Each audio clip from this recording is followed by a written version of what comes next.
नमस्कार दोस्तों, स्वागत है हमारे साप्ताहिक पंचांग में। मेरा नाम है विकास काशिप।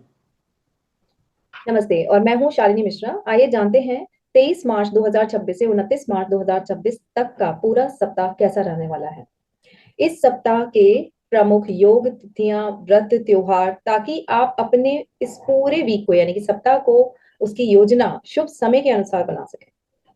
यह सप्ताह शुरू होगा 23 मार्च सोमवार को पंचमी तिथि के साथ और समाप्त होगा 29 मार्च रविवार को एकादशी तिथि के साथ। अब बात करते हैं इस सप्ताह में पड़ने वाले प्रमुख योगों की। तो सबसे पहले है सर्वार सिद्धि योग। तो इस सप्ताह यह योग जो है वो 3 बार पड़ेगा। तो पहला है 23 मार्च रात को 8:50 से शुरू होगा और 24 मार्च सुबह सूर्योदय तक रहेगा। दूसरा 25 मार्च सूर्योदय से शुरू होगा और शाम को 5:34 तक रहेगा। और तीसरा सर्वार सिद्धि योग 26 मार्च शाम को 4:19 से शुरू होगा और 27 मार्च दोपहर को 3:24 तक रहेगा। सर्वार्थ सिद्धि योग का अर्थ है ऐसा समय जब किए गए कार्यों की सफलता की संभावना बढ़ जाती है। नए काम की शुरुआत, महत्वपूर्ण निर्णय और शुभ कार्यों के लिए यह समय काफी अच्छा माना जाता है। आगे बात करेंगे रवि योग की। तो पहला जो रवि योग है वो 23 मार्च रात को 8:50 से शुरू होगा और 24 मार्च शाम को 7:05 तक रहेगा। और दूसरा रवि योग 26 मार्च शाम को 4:19 से शुरू होगा और 28 मार्च दोपहर को 2:51 तक रहेगा। ज्योतिष में रवि योग को दोष नाशक योग कहा जाता है, मगर मतलब अगर किसी कार्य में रुकावटें या छोटी मोटी बाधाएं आ रही हैं तो इस योग में शुरू किए गए कार्य जो है वो उनमें रुकावटें जो है वो काफी कम हो जाती हैं। आगे हम बात करेंगे यम घंटक योग की। सप्ताह के अंत में बन रहा है यम घंटक योग। ये योग रहेगा 29 मार्च दोपहर 2:38 से 30 मार्च सूर्योदय तक। परंपरागत रूप से इस समय बड़े शुभ कार्य शुरू करने से थोड़े बचने की सलाह दी जाती है, लेकिन नियमित पूजा जब आध्यात्मिक कार्य किए जा सकते हैं। जी, तो सप्ताह के प्रमुख व्रत और पर्व हैं। 23 मार्च को मनाई जाएगी श्री लक्ष्मी पंचमी। ये जो दिन है वो धन, समृद्धि और माता लक्ष्मी की कृपा के लिए विशेष माना जाता है। 25 मार्च को जो है वो शुक्र ग्रह जो है वो गोचर करेंगे मेष राशि में। तो ज्योतिष के अनुसार शुक्र का यह परिवर्तन सौंदर्य, कला, प्रेम संबंध और भौतिक सुखों पर प्रभाव डाल सकता है। तो 25 मार्च को शुक्र जो है वो मेष राशि में गोचर करने जा रहे हैं। तो ये जो गोचर है ये एक बहुत ही महत्वपूर्ण ग्रह है, उसका परिवर्तन होने जा रहा है। और हर ग्रह जब किसी भी राशि में परिवर्तित होता है तो सारी जो राशियां हैं उन पर प्रभाव अलग अलग तरीके से पड़ते हैं। जब शुक्र मेष राशि में आते हैं तो जीवन में नई ऊर्जा, आकर्षण और संबंधों में एक्टिवनेस देखने को मिल सकती है। तो चलिए अब जानते हैं ये गोचर जो है वो चंद्र राशि के अनुसार किस भाव में होगा और उसका संभावित प्रभाव क्या रहेगा। मेष राशि में जब शुक्र गोचर करेंगे तो उन लोगों के लिए ये प्रथम भाव में गोचर करने जा रहे हैं। तो पर्सनैलिटी में आकर्षण बढ़ सकता है, सामाजिक जीवन और संबंधों में सकारात्मक बदलाव देखने को मिल सकते हैं। आगे बात करते हैं वृषभ राशि वालों के लिए। तो ये गोचर उनके 12वें घर में होगा।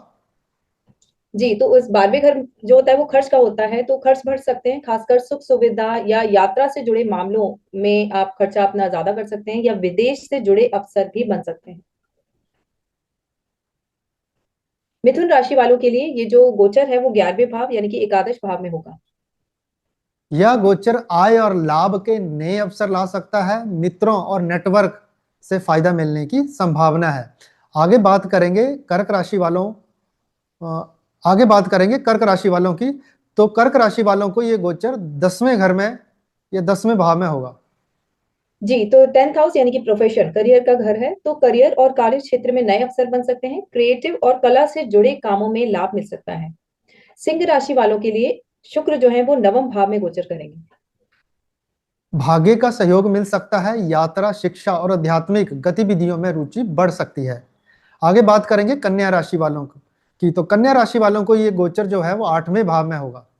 इस समय थोड़ा सावधानी रखना बेहतर रहेगा। अचानक परिवर्तन या भावनात्मक उतार चढ़ाव देखने को भी मिल सकते हैं। तो तुला राशि वालों के लिए ये जो गोचर है शुक्र का वो 7वें भाव में होगा, यानी कि सप्तम भाव। संबंधों और साझेदारी के मामलों में सकारात्मक बदलाव आ सकते हैं। दाम्पत्य जीवन में मधुरता बढ़ सकती है। बात करेंगे वृश्चिक राशि वालों की, तो वृश्चिक राशि वालों को यह गोचर छठे भाव में होगा। जी, कार्य क्षेत्र में व्यस्तता बढ़ सकती है। स्वास्थ्य और दैनिक दिनचर्या पर थोड़ा ध्यान देना भी जरूरी होगा। धनु राशि वालों के लिए शुक्र जो है वो पंचम भाव में गोचर करने जा रहे हैं। प्रेम संबंध, क्रिएटिविटी और शिक्षा के मामलों में पॉजिटिव रिजल्ट देखने को मिल सकते हैं। आगे बात करेंगे मकर राशि वालों की, तो मकर राशि वालों को यह गोचर चतुर्भाव में होगा। घर, वाहन और सुख सुविधाओं से जुड़े मामलों में लाभ मिलने की संभावना है। कुंभ राशि वालों के लिए शुक्र जो है वो तृतीय भाव यानी कि थर्ड हाउस में गोचर करने जा रहे हैं। साहस और संचार क्षमता बढ़ सकती है। छोटी यात्राओं और नई योजनाओं से लाभ मिल सकता है। आगे बात करेंगे मीन राशि वालों की, तो मीन राशि वालों को ये गोचर द्वितीय भाव में होगा। जी, तो यहाँ पे धन और परिवार से जुड़े मामलों में सकारात्मक बदलाव देखने को मिल सकते हैं। वाणी का प्रभाव भी बढ़ सकता है। तो ये था 25 मार्च को शुक्र ग्रह के मेष राशि में गोचर का चंद्र राशि अनुसार संभावित क्या प्रभाव रहेगा। जी, लेकिन याद रखें ग्रह का गोचर सटीक फल आपकी पर्सनल कुंडली यानी कि आपकी व्यक्तिगत जो आपका चार्ट है और जो आपकी दशाएं चल रही हैं उस पर भी पूर्ण रूप से निर्भर करता है। इसी के आगे 26 मार्च, इस दिन दो महत्वपूर्ण पर्व हैं, दुर्गाष्टमी और रामनवमी। ये जो दिन है वो शक्ति और धर्म दोनों की ऊर्जा का प्रतीक माना जाता है। 27 मार्च इस दिन नवरात्रों का समापन होगा। पूरे 9 दिन की साधना और भक्ति का ये विशेष दिन होता है। 29 मार्च को कामदा एकादशी व्रत है। एकादशी का व्रत जो है वो भगवान विष्णु की भक्ति के लिए अत्यंत पवित्र माना जाता है। तो इस सप्ताह कई शुभ योग हैं, महत्वपूर्ण पर्व हैं और आध्यात्मिक ऊर्जा से भरे दिन हैं।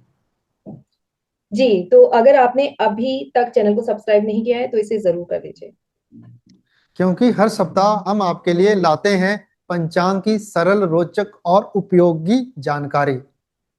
धन्यवाद। धन्यवाद।